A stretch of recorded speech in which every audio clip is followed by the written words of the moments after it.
Monsieur le Préfet, merci beaucoup de nous accorder cet entretien ce midi sur RCI pour revenir sur les différentes annonces du Président de la République. Le premier thème qui nous concerne et le premier thème qu'a évoqué le Président et qui intéresse le plus la population, c'est le dossier chlordécone. Plusieurs annonces. Le Président a enfin évoqué le mot réparation. Concrètement, qu'est-ce que ça veut dire? Qui est concerné? Sous quelle forme? À quelle échéance? Donc vous avez raison de le signaler, c'est une visite historique et en particulier sur le dossier de la chlordécone. C'est historique. Il a dit beaucoup de choses dont deux sont particulièrement importantes.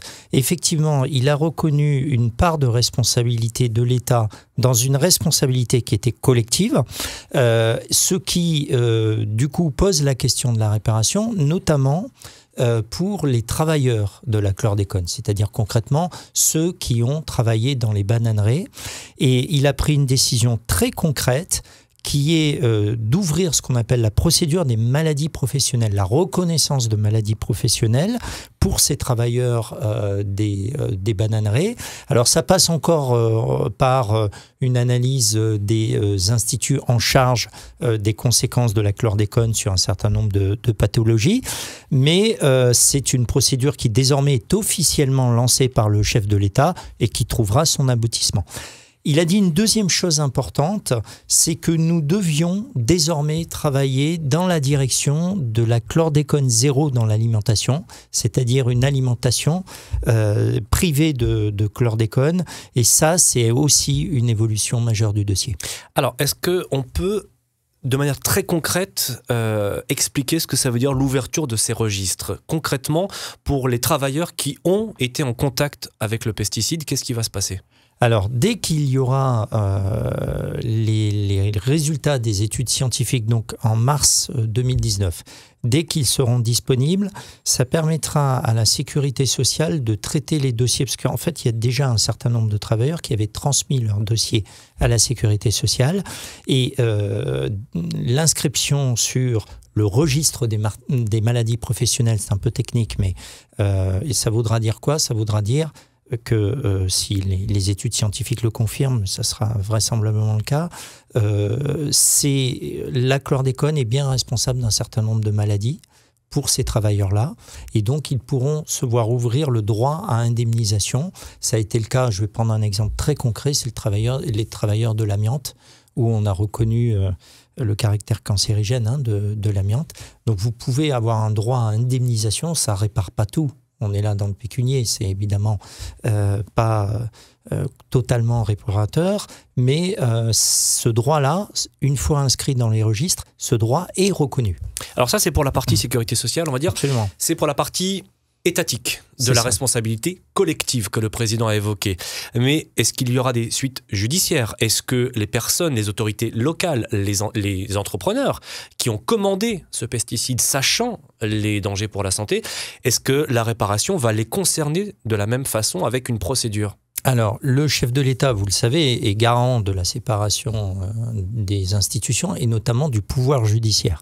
Donc, sur ce domaine-là, il est très clair, il y a déjà des procédures judiciaires qui sont ouvertes, qui sont instruites, et évidemment, la justice doit continuer et établir toutes les responsabilités. Le chef de l'État, lui, s'est exprimé finalement au plan moral et reconnaissant que dans la responsabilité collective, quand on dit collective, ce sont bien sûr les producteurs, ce sont ceux qui faisaient l'intermédiaire pour le produit, puis c'est, il est vrai, la part de l'État pour ce qui concerne les autorisations de mise sur le marché.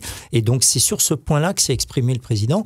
Sur le plan judiciaire, ce sont bien sûr les procédures judiciaires qui s'appliqueront, qui sont lancées et qui sont en cours. Alors, une chose a retenu l'attention de beaucoup de Martiniquais et c'est le sentiment de déception qui est ressorti des annonces faites par le président dans ce dossier. C'est le fait qu'on se refuse en 2018 encore de faire le lien entre cancer de la prostate et chlordécone. Qu'est-ce qu'il faut de plus ? Alors, le chef de l'État, il a un franc-parler et il dit les choses et je crois qu'il a raison de le dire. À l'heure où nous parlons, il n'y a pas encore d'études qui ont scientifiquement prouvé le lien entre chlordécone par exemple, et entre chlordécone et, par exemple, le cancer de la prostate. S'il y avait des études scientifiques qui avaient prouvé cela, il l'aurait dit. Ça n'est pas le cas. Je sais que c'est parfois un peu dur à entendre, mais c'est la vérité. D'ailleurs, vous savez que l'Organisation mondiale de la santé, entre guillemets, surveille ce qui se passe en matière de chlordécone et ne l'a pas inscrite non plus dans cette automaticité. Peut-être, il faut le dire, peut-être qu'un jour ça arrivera. Peut-être que les études scientifiques, parce qu'il y a de la recherche sur le phénomène et le président a demandé à ce qu'il y ait des efforts accrus en matière de recherche. Donc on est dans la transparence, on n'essaie pas de freiner le processus. Peut-être qu'un jour cette causalité sera établie scientifiquement. Et alors là, je pense que vous pouvez faire confiance au chef de l'État pour le dire tout aussi clairement. Mais aujourd'hui, il faut reconnaître que la causalité directe n'est pas établie. Les études dont vous parliez, qu'on attend pour mars 2019, ne portent pas sur cette thématique-là. Alors, elles en portent en partie, mais pas totalement. Elles ne suffiront pas, effectivement, à l'établir de façon complète. Mais j'allais dire, ça fera partie d'un faisceau d'indices qui permet de progresser en la matière. Dernière question sur le dossier chlordécone. On a évoqué, lors de la visite du président, des acteurs locaux ont évoqué la présence de terres agricoles disponibles, non contaminées. On a l'impression que c'est sorti d'un chapeau. Ça sort d'où? C'est une nouveauté. Est-ce que vous confirmez qu'il existe aujourd'hui en Martinique des terres qu'on peut donner sans présence de chlordécone pour l'agriculture? Alors, moi je vais parler pour l'État. Vous le savez, on a fait un pas extrêmement important dans la transparence au mois d'avril, qui était la cartographie des terres contaminées. Cette cartographie, elle est encore incomplète, puisque en gros, c'est 37% de la surface agricole utile qui est couverte par la cartographie. Et on voit qu'à peu de choses près, c'est moitié-moitié, des terres totalement sans chlordécone, et puis 10% de terres vraiment très fortement contaminées par la chlordécone et 40% plus légèrement contaminées. Il faut d'abord, avant toute chose, pour répondre correctement à votre question, compléter cette cartographie. Et ça, c'est une autre annonce importante qu'il a faite, c'est que les moyens consacrés au plan chlordécone dont je suis le responsable vont être accrus, puisqu'ils sont actuellement de 2,1 millions d'euros par an. Ils vont passer à 3 millions d'euros par an pour que dans les 2 à 3 ans à venir, on complète la cartographie. À ce moment-là, on verra bien ce qui est disponible ou pas. Moi, je ne parle pas au nom des autres acteurs, mais ce qu'a demandé le président, et c'est extrêmement important, c'est que l'on vienne vers le chlordécone zéro en matière d'alimentation. Et donc, le sujet des terres disponibles, le sujet de l'accompagnement des agriculteurs vers des productions qui sont saines en matière de chlordécone, évidemment, posera la question de la disponibilité des terres. Donc, ce qu'a dit le président, et ce sera moi en tant que préfet qui aurai à le mettre en charge, c'est de réunir tous les acteurs. Bien sûr les agriculteurs, les associations de protection de l'environnement et puis la collectivité territoriale de Martinique, également les communes parce qu'elles protègent aussi à travers les plans d'occupation des sols, elles protègent les terres agricoles. J'étais tout à l'heure à Rivière-Salée, c'est la première commune qui a mis en place un dispositif de protection des terres agricoles. Donc on va tous se mettre autour d'une table pour voir ce que ça signifie aller vers le chlordécone zéro en matière d'alimentation, ce que ça signifie en termes de gestion des terres. Donc lorsque Louis Boutrin affirme qu'il existe ces terres, c'est prématuré? Vous lui poserez la question, mais savoir qu'il y a des terres sans chlordécone aujourd'hui, la réponse est oui, clairement. La cartographie, je renvoie tout le monde à la cartographie que nous avons publiée au mois d'avril. Vous verrez apparaître des terres en vert, et les terres en vert sont des terres qui n'ont pas de chlordécone. Autre sujet important que le président a évoqué cette fois-ci en Guadeloupe, on n'a pas eu de discours et d'annonces en Martinique, le dossier Sargasses. Le président annonce qu'il va continuer les efforts, que l'État français va continuer les efforts en matière de recherche, en matière de travaux pour comprendre d'où vient le phénomène et pourquoi il s'est accru au cours des dernières années. La priorité reste le ramassage. Nicolas Hulot, lors de sa venue, avait annoncé un ramassage dans les 48 heures. Est-ce qu'aujourd'hui, on est arrivé à cet objectif ? Alors, on y arrive partiellement. C'est-à-dire que moi, j'ai toujours dit sur ce dossier qu'il n'y avait pas une méthode de ramassage, mais il y avait des méthodes de ramassage. Là où le ramassage est, disons-le, le plus simple, c'est-à-dire sur les plages, les littoraux faciles. On peut ramasser et on ramasse actuellement en 48 heures. Regardez ce qui se passe à Sainte-Anne avec les brigades d'insertion, à Sainte-Marie avec les brigades d'insertion. Oui, c'est possible. Il y a des littoraux plus compliqués. La commune du Robert, c'est 37 km de côte. Et vous le savez comme moi, il y a des endroits qui sont quasiment inaccessibles. Dans ces endroits-là, on met en place des barrages. Vous savez que j'ai 24 barrages en prévision en Martinique. On en a déployé un encore cette semaine à Trinité. Et donc, là où on ne peut pas ramasser en 48 heures parce que le relief ne le permet pas, on mettra en place ces barrages. Et puis, il y a une dernière voie qui n'est pas encore complètement explorée, et c'est la raison pour laquelle on a besoin de recherche et d'investissement en la matière. C'est ce qu'on appelle le ramassage, non pas en mer, mais en proche côtier. C'est-à-dire un certain nombre d'engins qui pourraient traiter les nappes lorsqu'on sait qu'elles viennent de façon certaine sur les rivages à quelques centaines de mètres, éventuellement plus. Ça, il faut encore qu'on progresse pour y arriver. Et si on combine brigade de ramassage, chantier d'insertion, mécanisation avec par exemple le Sargator, barrage et puis ramassage en proche côtier, nous parviendrons à ramasser dans les 48 heures. Pareil, sur la partie santé de ce dossier, la population nous fait remonter ce sentiment d'inquiétude. On ne sait toujours pas quels sont les effets à long terme pour les populations. Vous preniez l'exemple du Robert.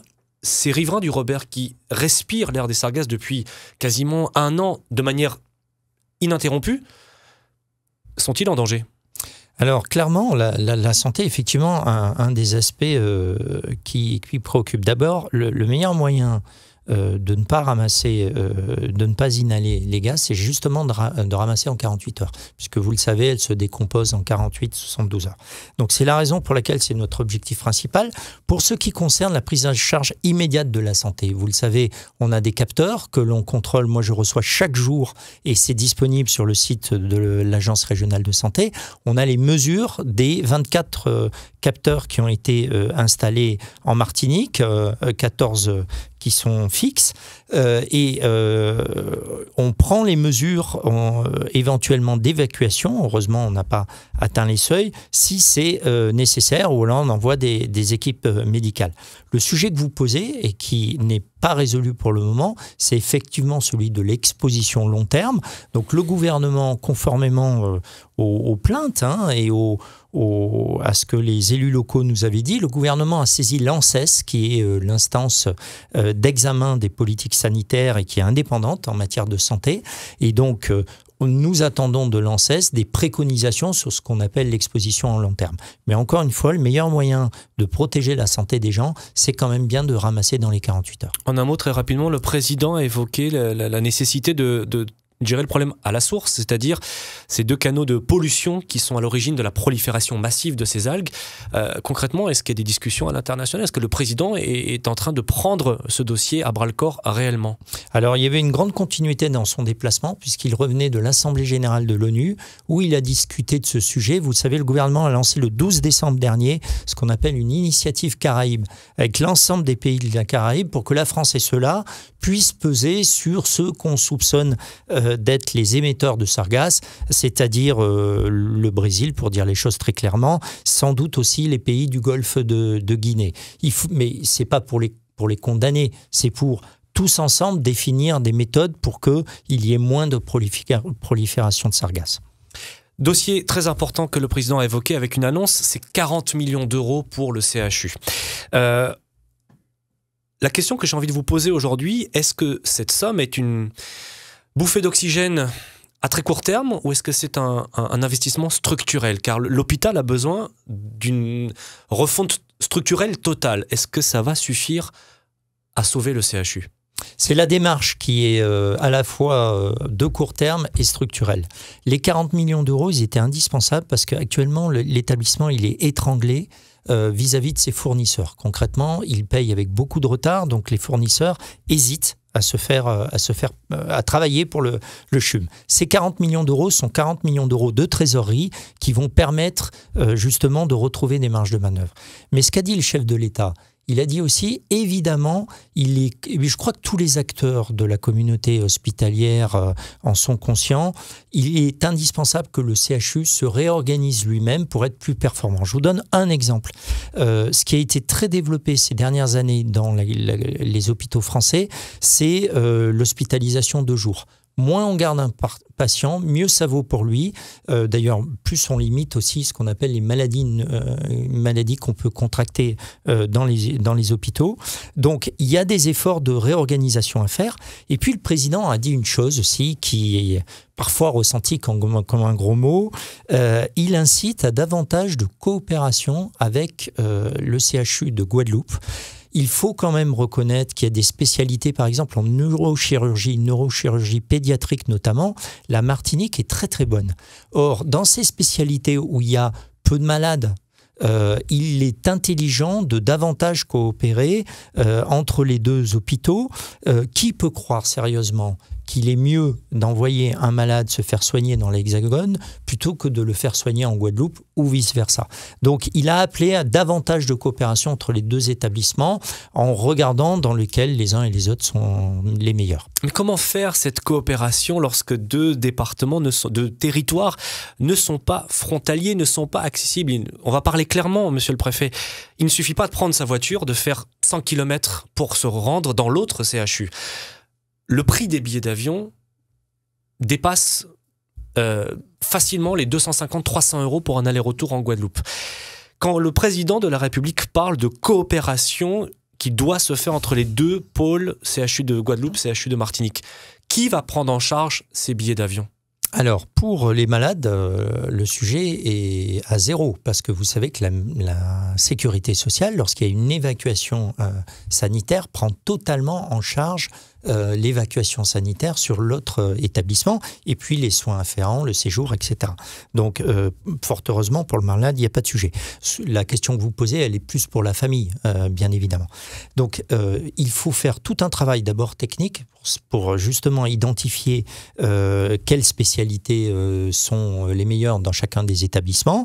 Et puis, vous avez raison, définir les dispositifs d'accompagnement qui iront avec. Mais vous savez, si on fait beaucoup moins d'évacuations sanitaires, parce que c'est le cas aujourd'hui, il y a beaucoup d'évacuations sanitaires vers la métropole, vers l'Hexagone, pour gérer cela, ce qui pose bien plus de problèmes encore à la famille qui doit accompagner. Donc, si on fait moins d'évacuations sanitaires vers l'Hexagone, évidemment qu'il y aura des disponibilités financières pour établir cette coopération renforcée entre la Guadeloupe et la Martinique. Est-ce que le rôle de l'État ne serait pas aussi un moment d'intervenir dans la politique tarifaire que les compagnies aériennes imposent à la population pour justement, en tout cas en matière de déplacement de santé, permettre plus de coopération régionale et non pas de systématisation de déplacement vers l'Hexagone? Toutes les idées doivent être étudiées, et d'ailleurs l'État s'en occupe, puisque vous savez que la ministre des Transports et celle des Outre-mer ont lancé les assises du transport aérien, et donc ça fait partie des discussions. Évidemment, tout le monde constate que le prix du billet d'avion entre la Guadeloupe et la Martinique est bien trop élevé, et donc les assises du transport aérien, elles essaient de définir les voies et moyens justement pour parvenir à une baisse des prix. Dernier chapitre que le chef de l'État a évoqué. On ne va pas revenir sur l'annonce de la proposition de loi pour faire baisser le plafond de l'abattement fiscal. Moi, ce que j'ai plutôt envie de vous demander de nous expliquer ce midi, c'est clairement qui sera concerné par ces... On parle des 4%. 4%. On entend tout et n'importe quoi sur ce sujet depuis l'annonce. Est-ce que vous êtes en mesure ce midi de nous dire clairement, voici quelles tranches de contribuables seront concernées? Alors, ce sont les services des fiscaux qui peuvent vous dire cela. Le préfet sait beaucoup de choses, mais fort heureusement, le secret fiscal s'applique. Mais le gouvernement a mis sur la table les données. Donc, le chiffre de 4%, il est bien celui qui a été indiqué par le gouvernement. Je rappelle l'idée. L'idée, c'est que les contribuables, tous les contribuables qui payent l'impôt sur le revenu bénéficient, lorsqu'ils sont résidents outre-mer, d'un abattement. Et effectivement, l'idée du gouvernement est de dire cet abattement sera réduit pour les 4% des revenus les plus élevés, pour dégager, ça devrait dégager à peu près 70 millions d'euros pour financer des projets qui seront portés dans les Outre-mer, notamment dans les assises des Outre-mer. Donc tout cela est sur la table. Vous le savez, la commission des finances de l'Assemblée nationale va dans les prochains jours avoir à examiner cet aspect-là et bien évidemment les chiffres seront disponibles et sur la table et en toute transparence. Dernier dossier, c'était le dossier des contrats aidés. On sait la particularité de nos territoires, en particulier en Martinique, avec le nombre de contrats, le nombre de bénéficiaires de ces contrats aidés. Pourtant, la politique du gouvernement, et le président l'a rappelé, c'est de supprimer ces contrats. Est-ce qu'il n'y a pas un danger pour un territoire déjà fortement touché par un taux de chômage plus fort que dans l'Hexagone? Alors, juste une petite rectification. Les Outre-mer sont préservés. Le président a bien dit qu'il ne supprimait pas les contrats Outre-mer. Il a dit qu'il les baissait. Donc, les contrats aidés continueront en Outre-mer. Moi, j'ai envie de vous renvoyer aux résultats. Vous le savez, l'année dernière, on a vécu une crise sociale sur les contrats aidés et j'avais indiqué qu'en contrepartie d'un engagement du maintien, on regarderait point par point, contrat aidé par contrat aidé, s'il n'y avait pas une meilleure solution, notamment de formation. J'ai le plaisir de vous dire que la Martinique, dans la mise en œuvre de ce qu'on appelle le programme d'investissement des compétences, c'est-à-dire l'effort de formation, 700 millions d'euros au bénéfice des Outre-mer jusqu'en 2022, qu'on met à disposition notamment des préfets, de Pôle emploi, de la DIAC, de la CTM, pour former les chômeurs. Eh bien, la Martinique est la 4e région de France pour la réalisation des objectifs de formation. Nous sommes en cours d'année là à 92% de nos objectifs de formation. Ça veut dire quoi? Ça veut dire que ces gens qui étaient en contrat aidé, dont tout le monde reconnaissait qu'ensuite ils avaient du mal à trouver des emplois, ces gens sont plutôt orientés vers la formation, vers des formations là où il y a des emplois. J'indique le nautisme, on en a parlé avec le président de la République, par exemple le tourisme, l'agroalimentaire, il y a des besoins d'emploi en Martinique, donc on les forme, on les oriente vers ces possibilités d'emploi et ça donne des taux d'insertion qui sont bien plus élevés. Merci beaucoup Franck Robine, préfet de Martinique, d'avoir accepté cet entretien pour RCI. Merci à vous. Merci à RCI et une bonne journée à tous vos auditeurs.